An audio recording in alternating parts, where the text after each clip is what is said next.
Noite pesada, rua em fogo, sangue e pó marcando o jogo. Entre a honra e a perdição, ecoam tiros na escuridão.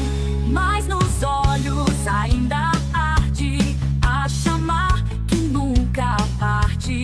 Entre ruínas e dor sem fim, um grito desperta enfim. Leão, mesmo em meio ao caos eu vou lutar. Leão, nada vai calar minha voz, meu caminhar. No coração ferido nasce o destino. Entre cinzas eu me ergo, triunfo o caminho divino. O poder corrompe, o medo guia. Filhos da guerra buscam saída, uns por ouro, outros por fé. Mas quem resiste sabe quem é. A cada queda, a cada chão, se for preciso empunho a mão. A liberdade custa alto, mas nunca será em vão. Leão, mesmo em meio ao caos eu vou lutar. Leão, nada vai calar minha voz, meu caminhar. No coração ferido nasce o destino. Entre cinzas eu me ergo, triunfo o caminho divino. O fogo consome, mas purifica. O herói se forja na dor que edifica. Do pó da derrota nasce vitória, gravada em sangue, escrita na história. Triunfo que rompe a escuridão. Força que guia minha mão. No coração partido surge um hino. Das trevas eu me ergo, triunfo meu destino.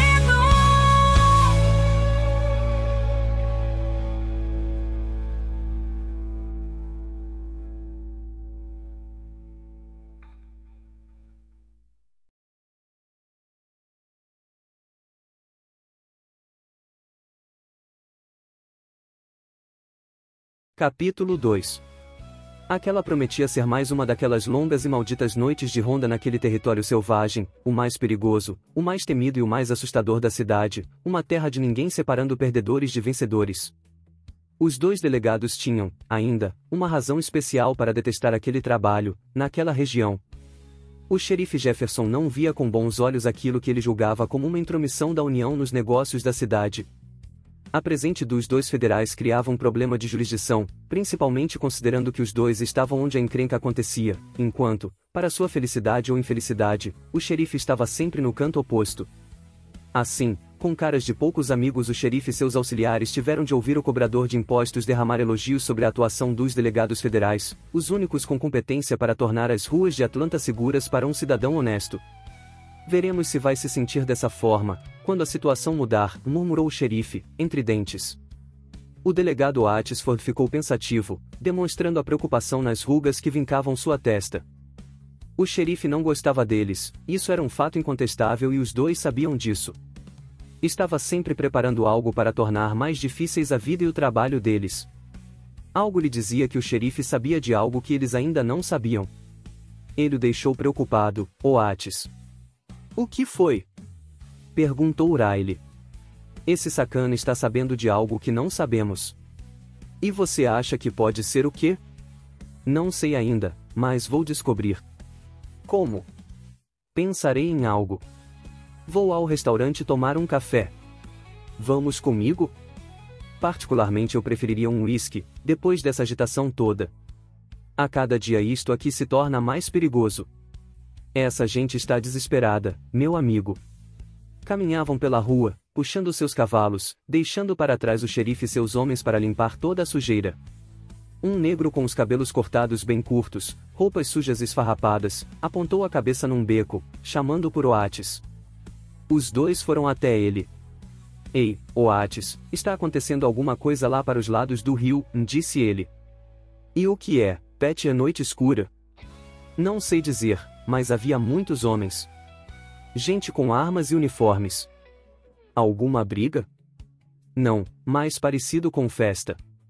Pat é muito esperto para ter ido ver de perto. Bastante gente. Carroças e cavalos. Grande festa, com certeza. Se era uma festa, por que não foi até lá, Pat? Pensa que sou louco? Retrucou o outro, rindo e estendendo a mão. Onde foi isso, Pat? Na mansão O'Brien, sabe onde é? Sim, acho que sim, Pat. Obrigado pela informação, disse, enquanto punha uma moeda na mão estendida. Pat sumiu para dentro do beco. O que acha que pode ser? Indagou Riley. Não sei, mas adoraria dar uma olhada. Pena que já acabou, não? Talvez encontremos alguma coisa ainda. O que me diz? Indagou, olhando para o parceiro. Era aquilo que tornava Oates um delegado eficiente. Nada o intimidava.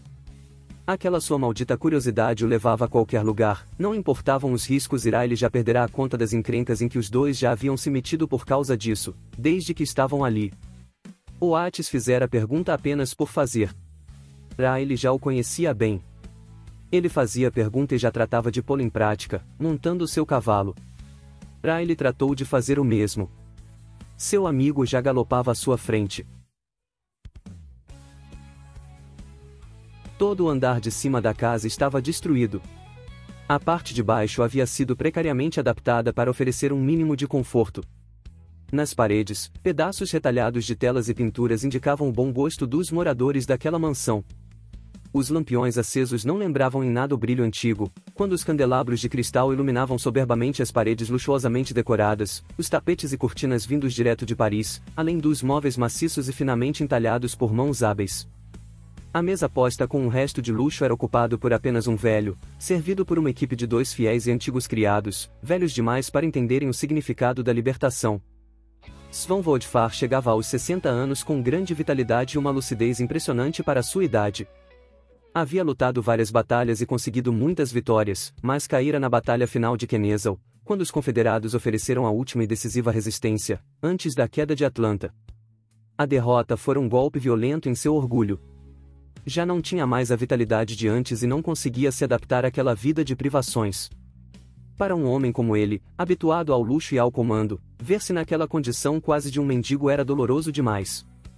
Por isso vinha preparando seu filho, Robert Vodfar, para levar adiante aquele plano. Havia relutado em prepará-lo, mas os dias de miséria tornavam-se cada vez mais dolorosos para ele.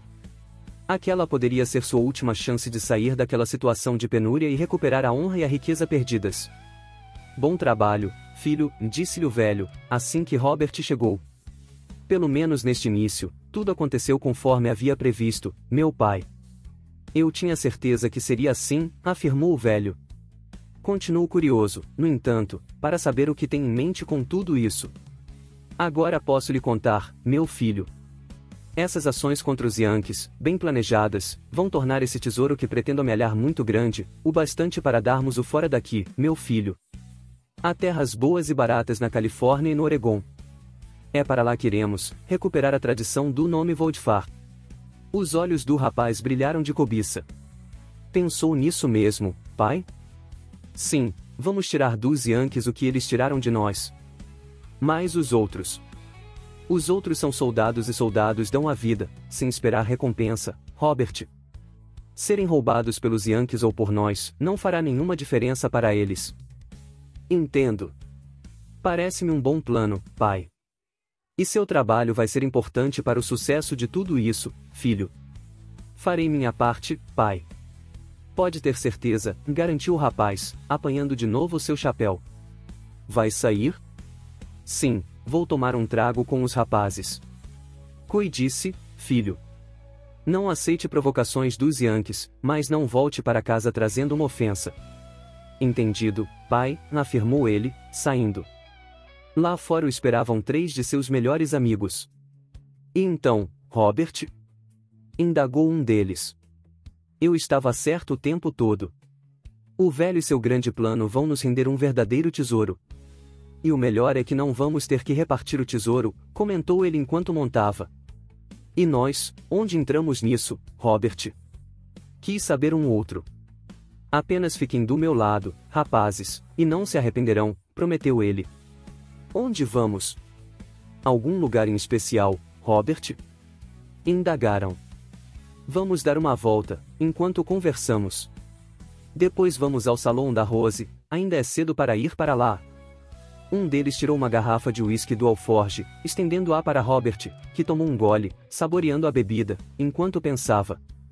A perspectiva de retornar àquela vida de luxo e de conforto de antigamente agradava-o muito. Principalmente sabendo que iria fazê-lo às custas dos malditos Yankees.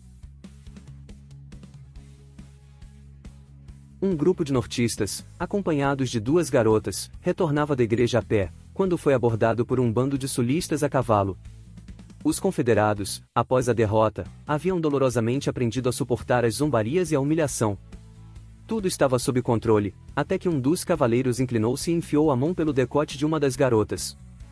Ela reagiu furiosamente, cuspindo no rosto dele. Imediatamente os cavaleiros atiraram seus animais para cima do grupo. Não satisfeitos, desmontaram e começaram a chutar e esmurrar os homens caídos na poeira. As garotas ficaram possessas, começando a gritar no meio da rua. Ninguém apareceu em socorro delas, embora, atrás das portas e janelas, muita gente assistia à cena. Os sulistas tentaram correr, apesar de espancados. Os nortistas apanharam seus cavalos e foram no encalço deles, empurrando-os contra um beco sem saída. Ali desmontaram e recomeçaram a bater nos seus inimigos. Todas as armas dos sulistas haviam sido confiscadas. Se um deles fosse apanhado usando uma arma, mesmo que fosse um canivete, era preso e severamente punido. Por isso um deles havia relutado, mas ser chutado como um cão e sentir suas costelas sendo partidas foi demais para ele. De sob seu sobretudo ele retirou uma espingarda de 2 canos. Os canos e a coronha haviam sido cortados, tornando-a fácil de portar e esconder, mas com um poder de fogo violento a curta distância. Ele engatilhou a arma e apontou-a na direção de seus agressores. Apertou os 2 gatilhos ao mesmo tempo. A poderosa descarga atingiu em cheio o rosto de um dos atacantes, fazendo sua cabeça sumir em meio a uma nuvem de sangue, miolos e cabelos. Os outros tentaram fugir. Um deles, porém, sacou seu colt e começou a disparar.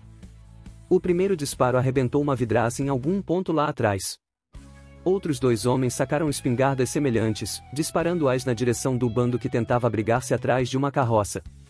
Vão me pagar caro por esta surra, dizia o rapaz, enquanto remuniciava sua espingarda. O homem com o colt na mão disparou o segundo tiro, atingindo no peito e jogando-o para trás. Uma das garotas ergueu sua saia e retirou dali um pequeno derringer, de 2 tiros. Disparou contra o Yankee, no momento em que um de seus amigos também disparava sua espingarda de caso cerrado. O Yankee foi jogado para o alto e para trás, caindo com os braços abertos e um rombo enorme no peito. Malditos! Pegaram meu amigo, gritou um Yankee, saindo detrás da carroça e correndo para o beco, disparando um rifle.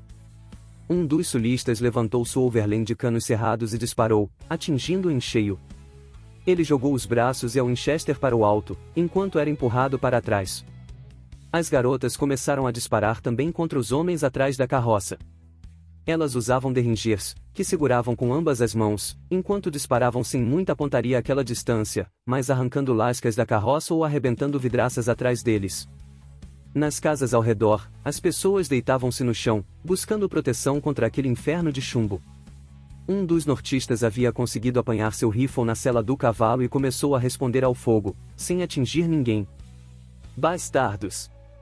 Falou uma das garotas, apanhando uma das tochas que iluminavam a rua. Arremessou na direção da carroça.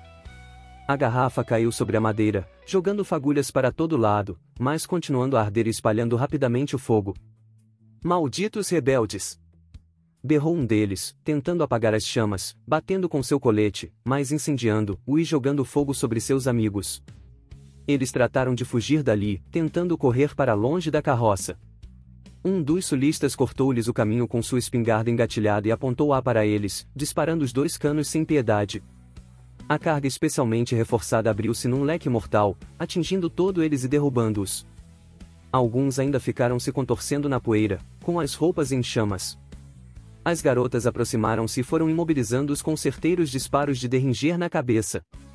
Os corpos ficaram imóveis, ardendo macabramente no meio da rua. Um dos sulistas soltou o grito de guerra rebelde, no momento em que Oates e Riley, atraídos pelo tiroteio, dobravam a esquina a galope. Que diabos é isso?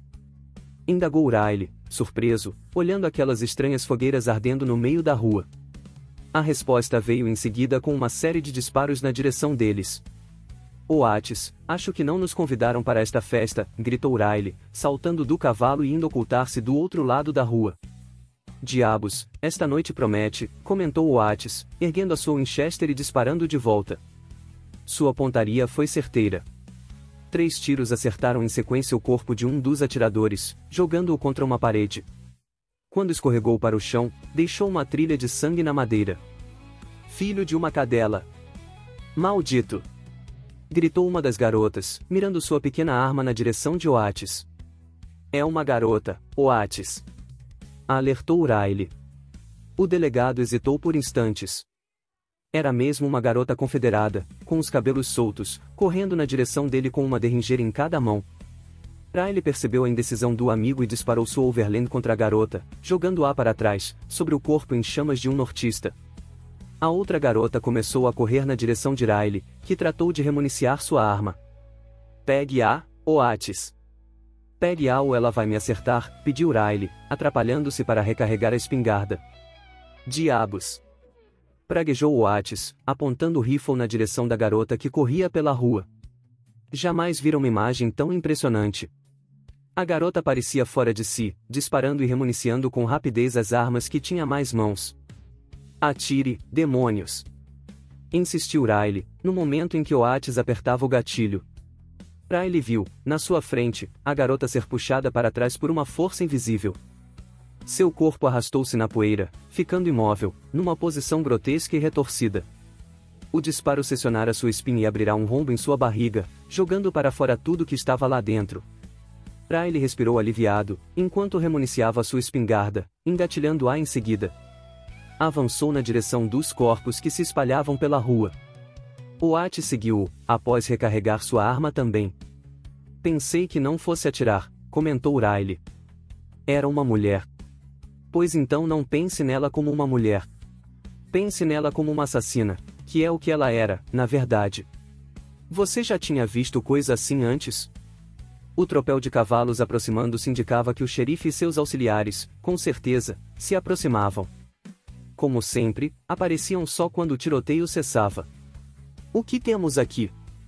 Indagou o homem da lei. Uma besta a cavalo.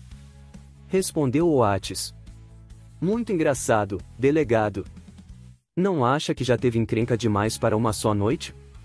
Insistiu o policial, desmontando. Os curiosos chegaram em seguida. Oates e Riley foram examinar a cena da tragédia e tentar entender o que havia acontecido, seguidos pelo xerife. Muito bem, pessoal, que diabos aconteceu aqui? Indagou o xerife às pessoas que saíam das casas, ainda com um olhar assustado. Mais tochas foram acesas, iluminando macabramente o cenário de morte. Os nortistas provocaram os nossos, xerife. Começaram a surrá-los. Um dos rapazes sacou uma espingarda e começou um tiroteio. Estavam se saindo bem, até que chegaram os 2 federais, me explicou uma das pessoas.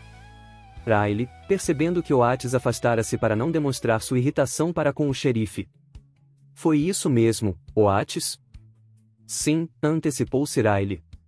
Ouvimos o tiroteio e viemos ver o que estava acontecendo, quando alguém atirou em nós e revidamos, atirando de volta, me explicou. Espero que esteja falando a verdade, Riley.